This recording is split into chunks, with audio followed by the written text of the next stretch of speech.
한국에는 아직 선교 동원 사역이라는 게 조금 이제 생소하게 들려요.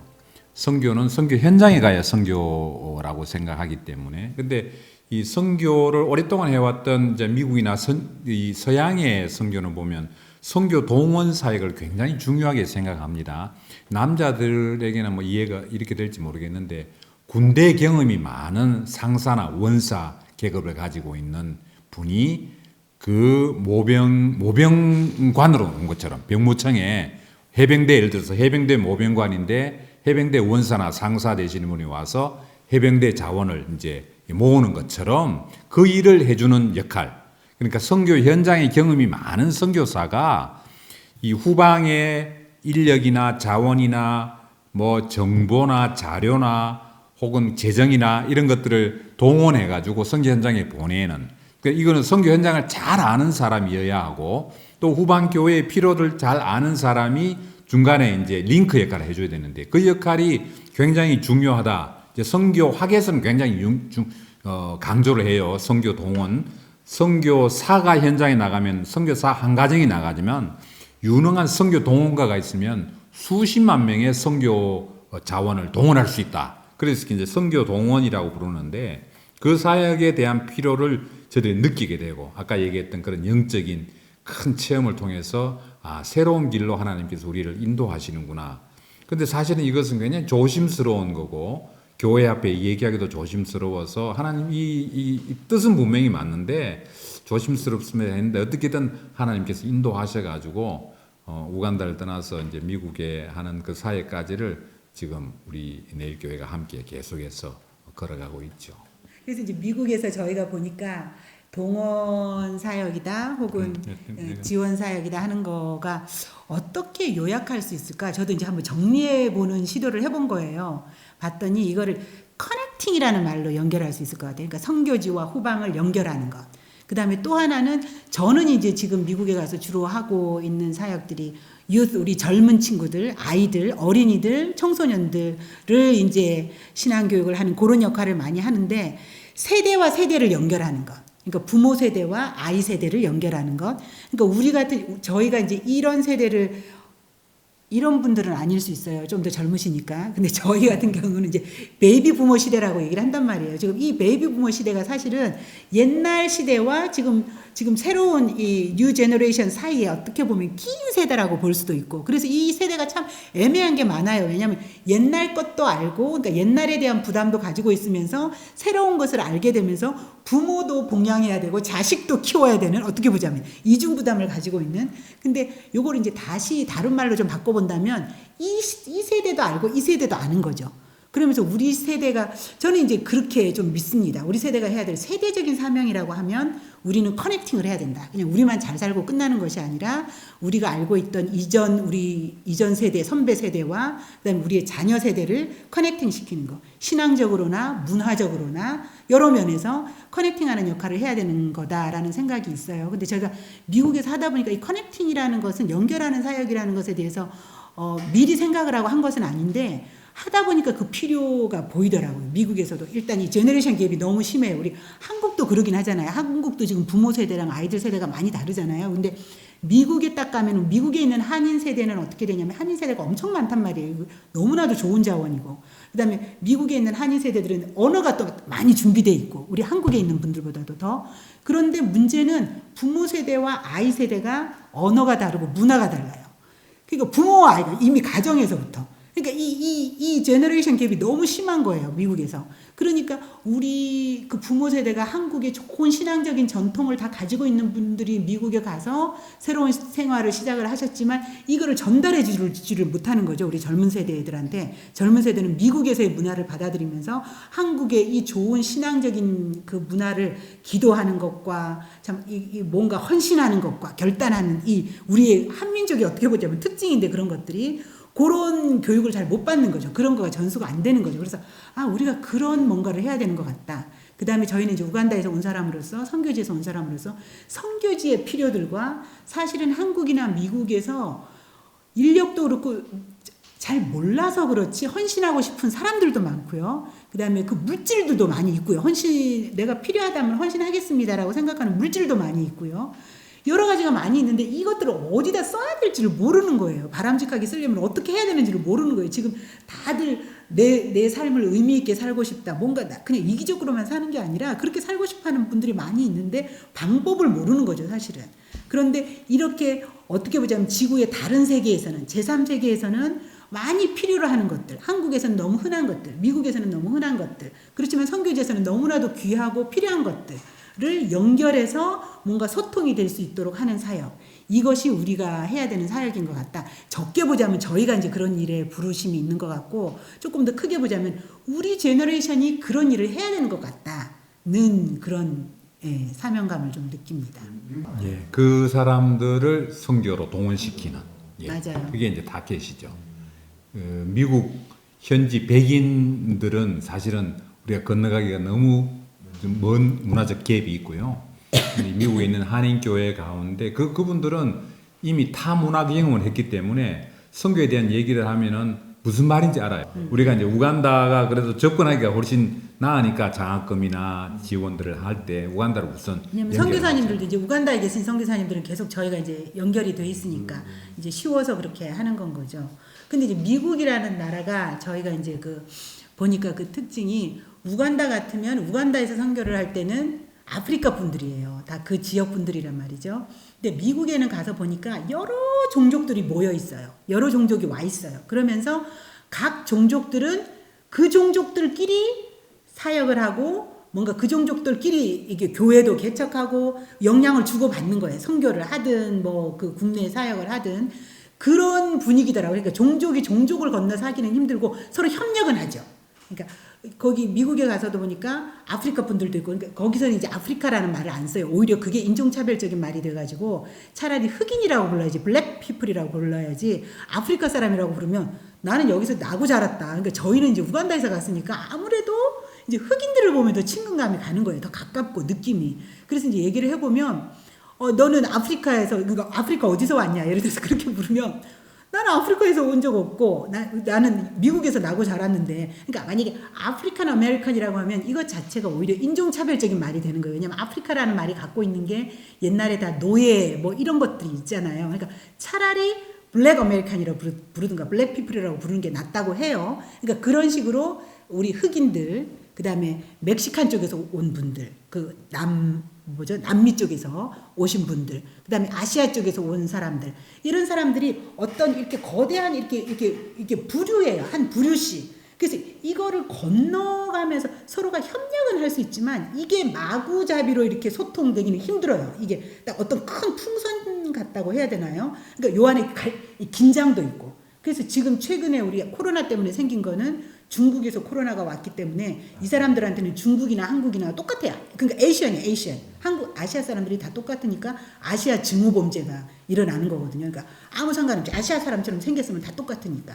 그러니까 이제 저희가 미국에 가서 봤을 때 저희는 이제 정서적으로는 이렇게 아프리카 사람들이 딱 보면 이제 가깝긴 한데 실제적으로 우리가 영향을 주고받을 수 있는, 그리고 그래도 우리가 아프리카 사람이 가깝긴 하더라도 역시 언어나 문화적으로 우린 여전히 한국 사람이니까, 그러니까 그러기에는 그러니까 코리안 아메리칸, 우리 한국 커뮤니티 안에서 여전히 이분들에게 영향을 미칠 수 있는 그 기회나 이런 장도 너무 넓고, 지금 미국에 계신 한인분들도 상당하거든요. 캘리포니아만 해도 상당하거든요. 한국에 있는 한국분들 못지않게 그분들도 너무 중요한 역할들을 하시니까 영향력도 크고, 그러니까 그분들이 주로 이제 대상이 많이 되죠. 예, 우리나라는 반도기 때문에 이제 바다가 가로막고 있지만 미국은 그 멕시코가 붙어 있잖아요. 미국의 한인 교회들도 선교를 많이 하는데 대부분 멕시코 선교예요. 차로 이동할 수 있기 때문에. 그리고 미국의 원주민 선교. 그런데 이제 저희들은 아프리카에서 왔다 그러면 일단은 굉장히 신기해요. 호기심을 가져요. 그리고 두 번째 묻는 게 몇 년 계셨습니까? 그래요. 그러면 21년에서 22년 정도 있었습니다. 그러면 일단은 옛날 일본 말씀은 안 되면 약호가 탁 죽어요. 근데 무슨 말씀이시든지 하세요. 저희들이 듣겠습니다. 이런 분위기예요. 선교에 대해서는 무슨 말씀이든지 하세요. 우리가 들어보겠습니다. 이제 그게 굉장히 큰 무기가 되는 거죠. 오래 있었다는 게 뭐 자랑은 아니지만. 그래서 이제 그분들에게 대륙을 건너간 선교에 대해서 새롭게 이제 시각을 열어주는 또 그 필요나 그 요구들을 한번 이렇게 도전해주는 그런 역할들을 하고 있죠. 맞아요. 그러니까 말씀하셨던 것처럼 한인 교회들도 어쨌든 우리 한인들은 한국 분들은 교회에서 그 선교에 대한 부담들이 다 있으시거든요. 그러니까 그 생각을 하는데도 미국에 있는 한인 교회가 아프리카라든가 뭐 이런 뭐 아시아 뭐 필리핀이나 뭐 이쪽 우리 한국에서 주로 가는 것처럼 그런 쪽이 접근이 쉽지는 않은 것 같아요. 미국에 있는 한인 교회들은 대부분 멕시코, 그다음에 단기로 잠깐 갔다 오는 거지 거기에 장기로 뭐 선교사를 파송하다든가 그런 개념이 거의 없고 처음에 그래서 이제 조금 의아하다고 볼까요? 아니면 우습다라고 느꼈던 게 여름에 한두 달 갔다 오는 거를 선교 간다고 우리 얘기를 하는 거예요. 우리는 단기 선교라고 말하잖아요. 잠깐 단기 선교 갔다 온다 그러는데 선교 갔다 왔어요. 선교해요. 나도 선교해요. 그래서 어디를 갔다 왔냐면 멕시코에 한 달 갔다 왔을 때 단기라고 말하지 않고 그거를 그야말로 정식 선교처럼 여기는 그러니까 선교에 대한 마음이나 도전이 없지는 않은데 굉장히 좀 제한적인 것 같아요. 우리 한국에 있는 한국 교회보다는. 그게 우리가 나갈 때만 해도 저희 시대의 선교 모토는 뼈를 묻겠습니다. 이게 최고의 가치였어요. 뼈를 묻겠습니다. 그러면 그 말을 하는 마지막 이제 송별사로 말하는 선교사도 숙연하고 듣는 성도들도 정말 숙연해지고 이 말을 듣는 가족들은 가슴이 미어지고 하여튼 그런 참 숙연한 분위기에서 뼈를 묻겠습니다. 근데 지금 시대의 선교는 뼈를 묻겠습니다라는 선교가 최고 가치가 아닌 그런 선교가 되어버렸어요. 지금 선교는 오히려 from everywhere to everywhere 모든 곳에서 모든 곳으로의 선교. 왜냐하면 국경 개념도 없어지고 지금 가상 사이버 공간이 열리면서 국경 개념, 문화 개념, 언어 개념 이런 것들을 다 이제 넘나드는 시대가 되어버렸단 말이죠. 그래서 지금은 오히려 지역적으로 물론 선교 그 세대별로 보면은 뭐 해안선 선교 시대, 무슨 내지 선교 시대, 미전도 종족 선교 시대 우리가 선교 시대를 나눕니다만은 지금은 오히려 모든 것이 선교지고 모든 것이 또 피선교지가 되는 그런 상황이 되어버렸어요. 예를 들면 유럽 같은 나라는 옛날에 유명한 선교지였지만은 지금은 인구의 2% 이하가 크리스찬이어서 거기 오히려 선교지가 되어버려 피선교지가 되어버렸어요. 선교사를 파송한 나라에서 그런 식으로 유럽도 이제는 선교지가 되어버린 아프리카만 선교지가 아니라 그런 식으로 변해가고 또 하나 이번 코로나 사태로 인해서 열려진 수없이 펼쳐진 가상세계 SNS라고 우리가 흔히 아는 그런 가상세계를 우리가 손 놓고 있으면 결국은 다 빼앗겨버린다라는 생각을 하게 돼요.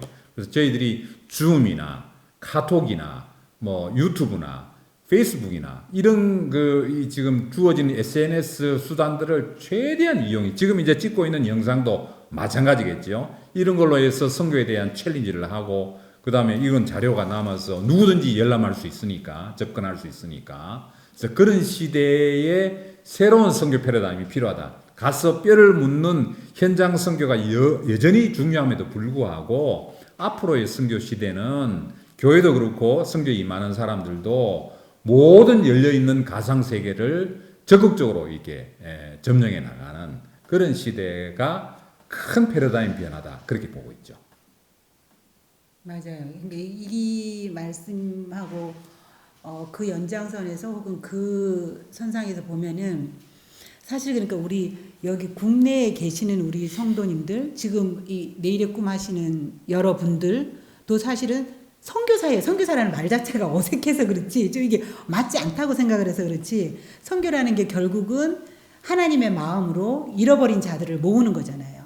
그 하나님의 백성 되게 만들고 하나님의 나라를 확장해 가는 거기 때문에 그것을 이제 국경의 선을 넘어서 다른 문화와 다른 언어로 넘어갈 거냐 아니면 그 내에서 할 거냐에 따라서 이제 우리가 선교라는 말을 붙이기도 하고 전도라는 말로 그치기도 하는데 그거는 이제 그 일의 중요성 때문에 나눠진 말이 아니라 그 성격이 달라서 그렇게 나눠진 거란 말이죠. 그러니까 그렇게 본다면 외국에 나가 있는 선교사는 선교사로서의 일을 하는 거 사명을 하는 것이고 국내에 있는 분들은 그냥 후원을 하는 것이다라는 개념에서 바뀌어야 되는 거죠. 이제는 더 이상 누구는 후원하고 누구는 그 후원을 받는 선교사가 아니라 선교사도 역시 후원을 해야 되고 국내에 있는 분들도 지원이 필요하고 있는 자원들을 활용하면서 어쨌든 하나님의 잃어버린 백성들을 우리가 하나님께로 모으는 작업을 하는 것에 있어서 장소의 개념이나 뭐 시간적인 개념이나 이제 그런 게 사실은 참 의미가 없어지는 지금 그런 때가 아닌가 싶어요. 선교라는 개념 자체가 지금 많이 바뀌는 것 같아요.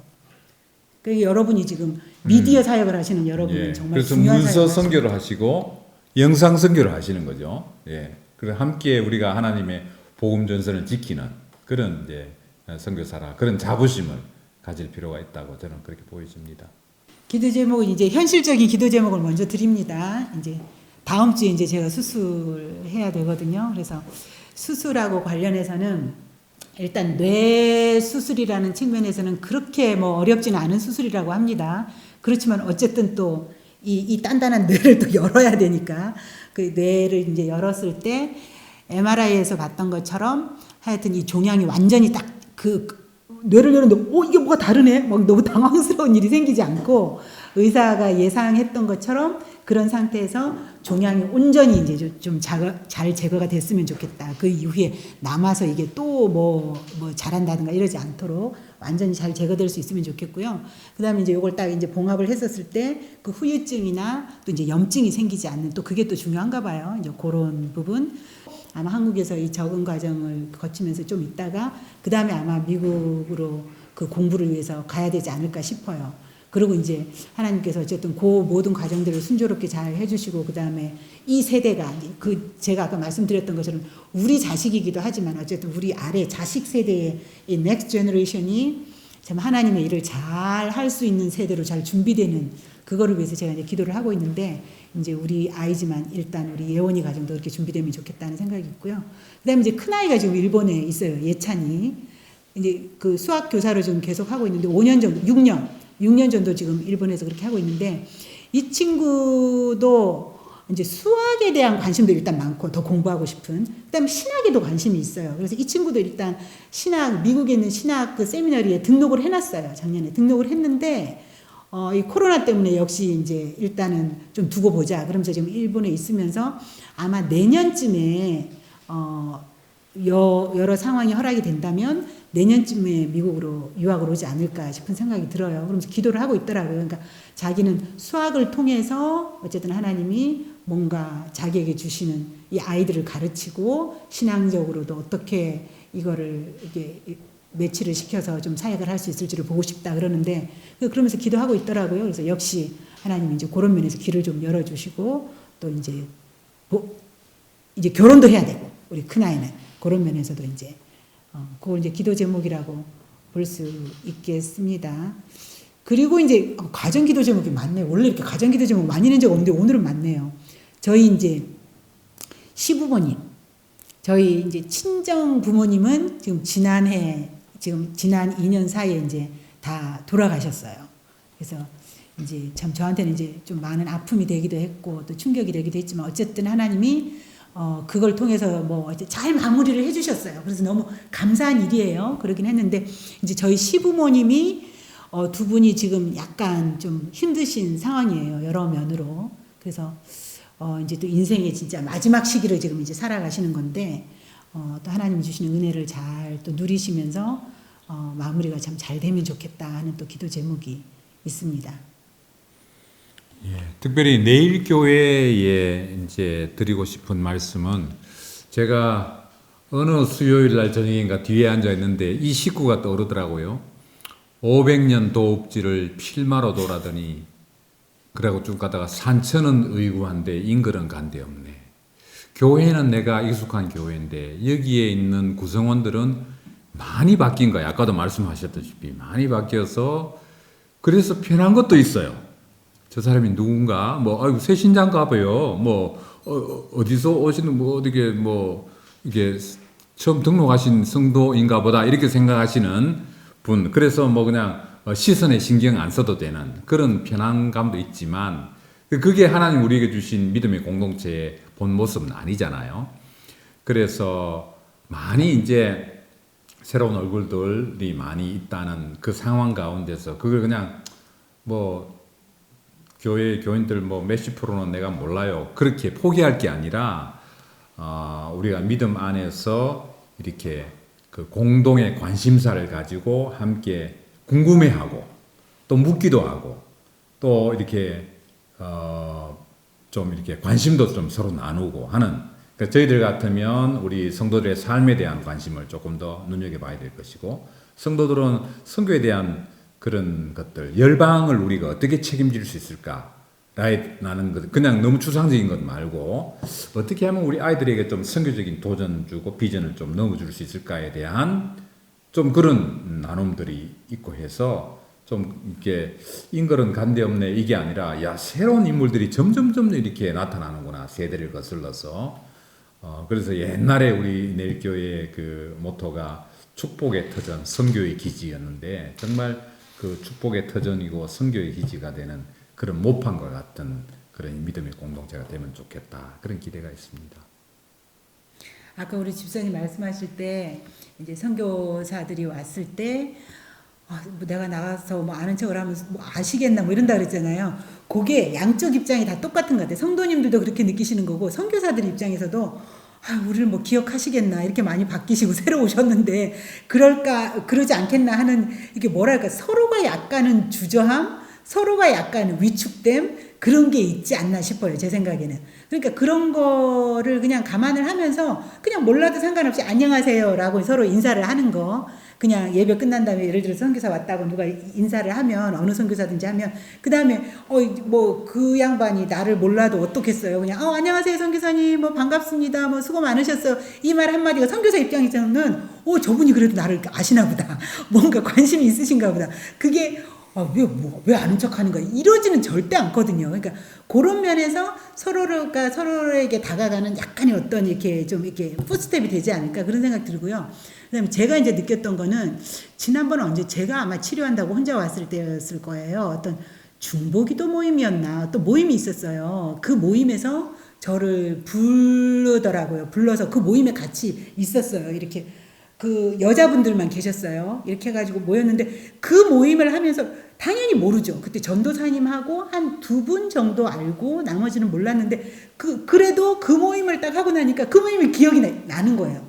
계속 기억이 나고 그때 나눴던 기도 제목들이 생각나고 그다음에 그분들이 이름이나 이런 걸 다 기억하지 않아도 어쨌든 내일교회에서 우리가 성도님들과 우리가 선교사로 어쨌든 뭐 이렇게 뭔가 있었던 왕딩이 됐던 어떤 그런 일들로 기억이 돼서 그게 참 좋았어요. 그런 게 서로를 묶어주는 어떤 계기가 되지 않을까. 그래서 그런 작은 모임들에서 지금 이제 코로나라서 사실은 그게 잘 안 되는 건데 그런 예를 들어서 뭐 중등부 고등부 그런 부서에서 부르면서 막 설교를 해야 되는 그런 뭐 남자분들은 뭐 그런 것도 괜찮을 수 있겠지만 저 같은 입장에서는 그런 소모임 같은 그다음에 예친도 간 적이 있어요. 어떤 집사님이 이제 부르셔서 갔는데 저는 그게 참 좋더라고요. 예친에 딱 앉아서 그때 뭐 이렇게 삶을 나누고 얘기를 하시는데 그리고 같이 기도하고 하는 거가 처음 보고 그 다음에 자주 여러 번 보지 못했지만 그러면서 우리가 영적으로 교제하는 게 아닌가 그런 기회들을 활용하면 좋겠다. 앞으로 이제 코로나가 풀리면 뭐 이제 가능하다 이렇게 그렇죠. 보여지겠죠. 그러니까 그런 거 주저하지 마시라고. 지금까지 특수한 또 상황이니까.